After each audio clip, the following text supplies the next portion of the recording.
Olá, radiantes!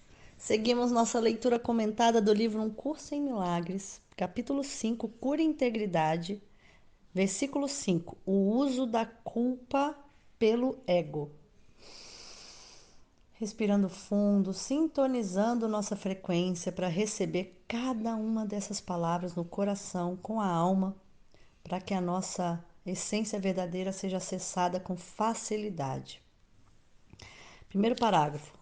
Talvez alguns dos nossos conceitos venham a ser mais claros e mais significativos em termos pessoais se o uso da culpa pelo ego for esclarecido. O ego tem um propósito, assim como o Espírito Santo. O propósito do ego é o medo, porque só quem tem medo pode ser egotista.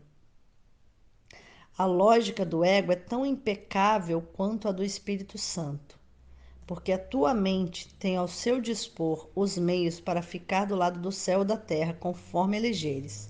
No entanto, mais uma vez, lembra-te de que ambos estão em ti. Não sei você, mas para mim caiu uma chave aqui agora muito profunda. O propósito do ego é o medo, porque só quem tem medo pode ser egotista.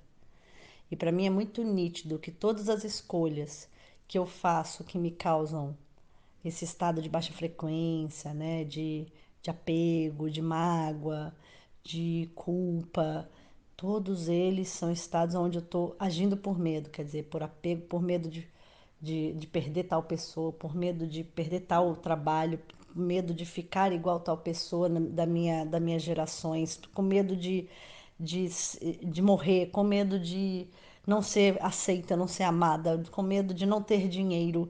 Ai, é muita coisa, mas faz todo sentido para mim. E para você, reflete aí e fala no grupo. Segundo parágrafo. No céu não há culpa, porque o reino é atingido através da expiação que te libera para criar. A palavra criar é apropriada, porque uma vez que o que tens feito seja desfeito pelo Espírito Santo, o resíduo abençoado é restaurado e continua, portanto, na criação.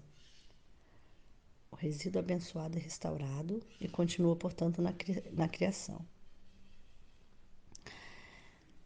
O que é verdadeiramente abençoado é incapaz de dar origem à culpa e não pode deixar de dar origem à alegria.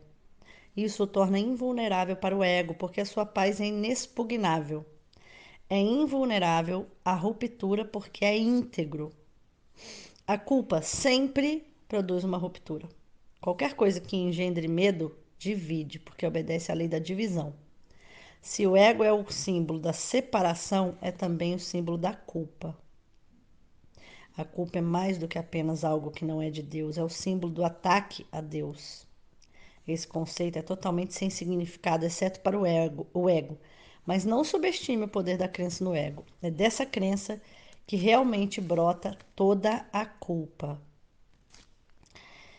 A culpa sempre produz uma ruptura. Estou tentando refletir aqui, porque com certeza a culpa ela vem daquele momento, né, que eu sinto que eu sou inadequada, ou que eu fiz não tá certo, ou que alguém fez não tá certo, tá errado aquilo que foi feito e a gente sente aquela culpa ao longo da vida.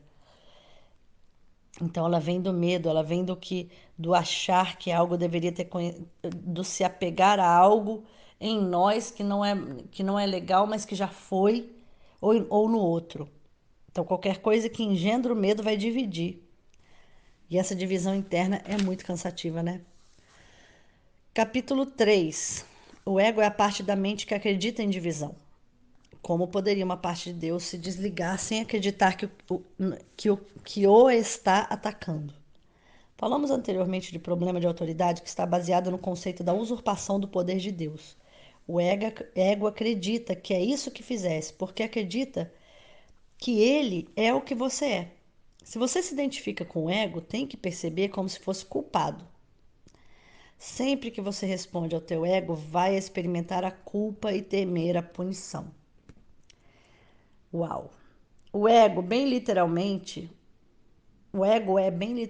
um pensamento amedrontador. Por mais ridícula que possa ser a ideia de atacar a Deus para a mente sã, nunca se esqueça que o ego não é são. representa um sistema delusório e fala por ele. Escutar a voz do ego significa que acredita que é possível atacar a Deus e que uma parte de Deus foi arrancada de você. O medo da retaliação vinda de fora é a decorrência disso. Ah, sim. Porque a severidade da culpa é tão aguda que tem que ser projetada. Então, a culpa, no fundo, é um medo, porque você agiu pelo ego, a gente agiu pelo ego, no fundo, né? A gente atacou, a gente criticou, a gente fez uma coisa errada, aí a gente entra na culpa porque fala que aquilo é errado e alguém vai me punir. Então, eu tô atacando a Deus. Para tudo, né? Capítulo 4. O que quer que seja que aceite na tua mente, que tem realidade para você, é a tua aceitação que o faz real.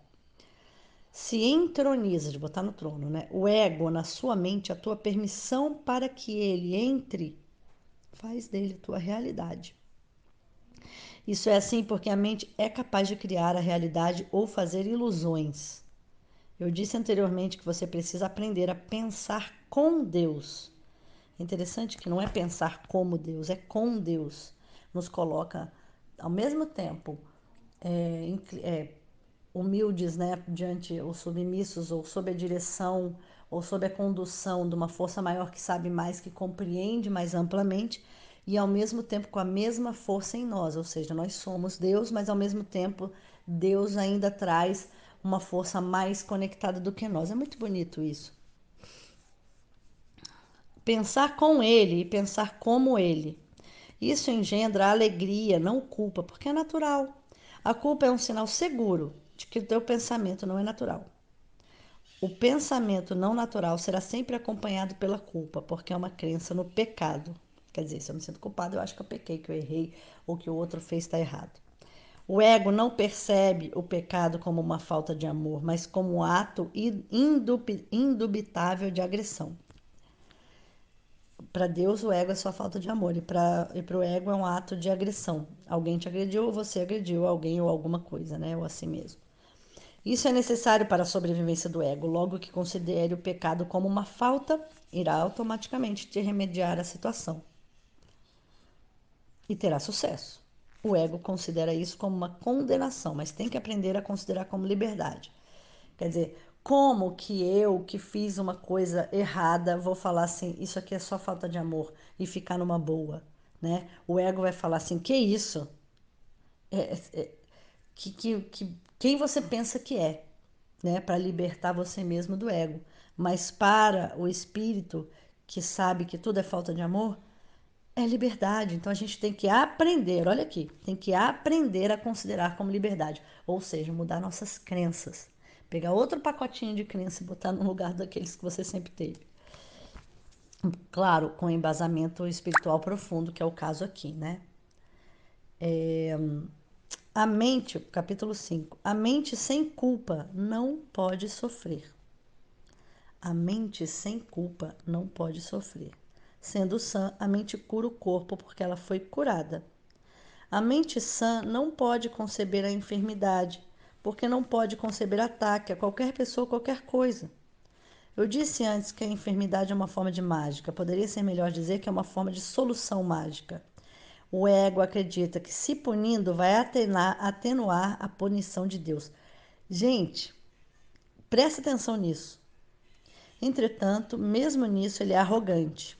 Atribui a Deus uma intenção de punir, então toma essa intenção como sua própria prerrogativa. Tenta usurpar todas as funções de Deus, como as percebe, porque reconhece que só a aliança total pode ser confiável. Essa parte, só nesse pedaço aqui, sendo sã, a mente cura o corpo, porque ela foi curada. Então ele fala da nossa relação com as doenças, porque a mente sã não pode conceber a enfermidade, porque não pode conceber o ataque a qualquer pessoa ou qualquer coisa. Então, assim, a enfermidade, na verdade, é uma loucura nossa que a gente cria uma punição no corpo, porque acredita que ao merecer uma punição no corpo, uma provação, vai atenuar, aliviar a punição de Deus. Isso é também uma arrogância, porque atribui a Deus uma intenção de punir que Deus nem tem essa intenção de punir. Cara, isso muda completamente todo um sistema de visão, até da forma como a gente enxerga as doenças que a gente vive e as doenças que os outros vivem. Fim da leitura de hoje.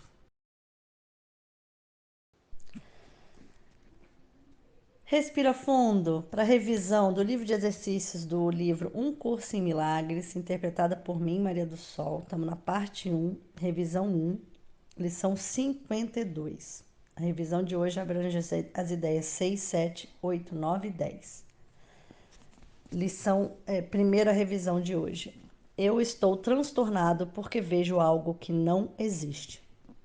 A realidade nunca é assustadora. É impossível que ela possa me transtornar.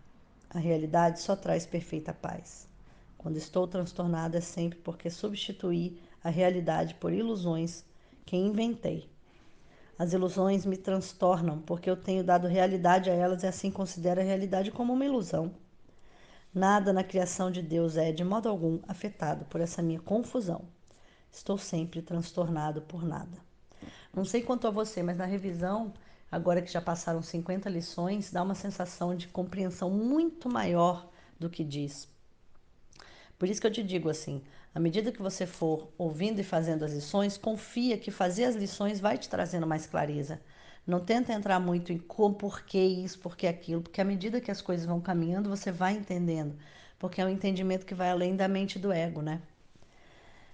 Segunda, é a sétima lição, né? Eu só vejo o passado. Ao olhar à minha volta, condeno o mundo para o qual olho. A isso chamo de ver. Eu retenho o passado contra todos e contra tudo, fazendo com que sejam meus inimigos.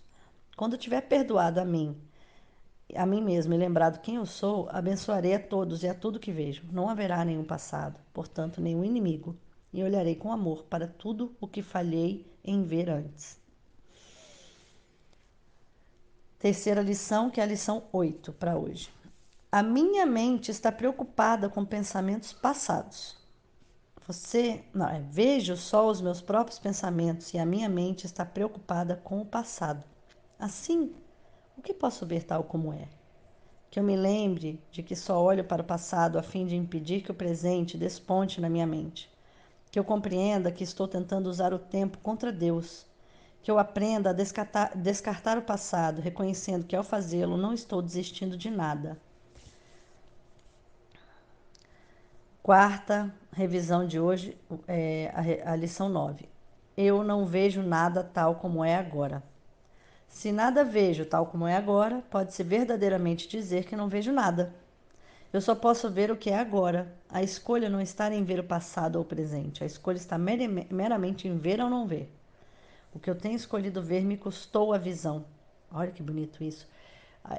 O que eu tenho escolhido ver, né, trazendo o passado, as ilusões, os medos, as condenações, as proteções, os controles, né, me custou a visão.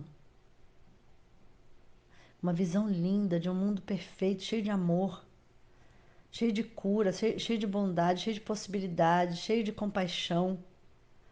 Agora eu quero escolher uma outra vez para que eu possa ver. Quinta revisão de hoje, a lição 10. Meus pensamentos não significam coisa alguma. Eu não tenho pensamentos privados, no entanto, só estou ciente de pensamentos privados. O que podem esses pensamentos significar? Eles não existem, portanto, não significam nada. Contudo, a minha mente é parte da criação e parte do seu Criador. Será que eu não preferiria me unir ao pensamento do universo e obscurecer tudo que realmente é meu com os meus lamentáveis pensamentos privados sem significado? Esses pensamentos internos, Deus está vendo, né? Tipo isso. Mas eles não existem, mas não significam nada, né? Porque a nossa mente é parte da criação e parte do Criador. E faz essa pergunta, né? Será que a gente não prefere se unir ao pensamento do universo e obscurecer, tipo assim, deixar de olhar mesmo, né? Tipo, apagar tudo que é realmente meu com os meus lamentáveis pensamentos privados sem significado? Fim da revisão de hoje.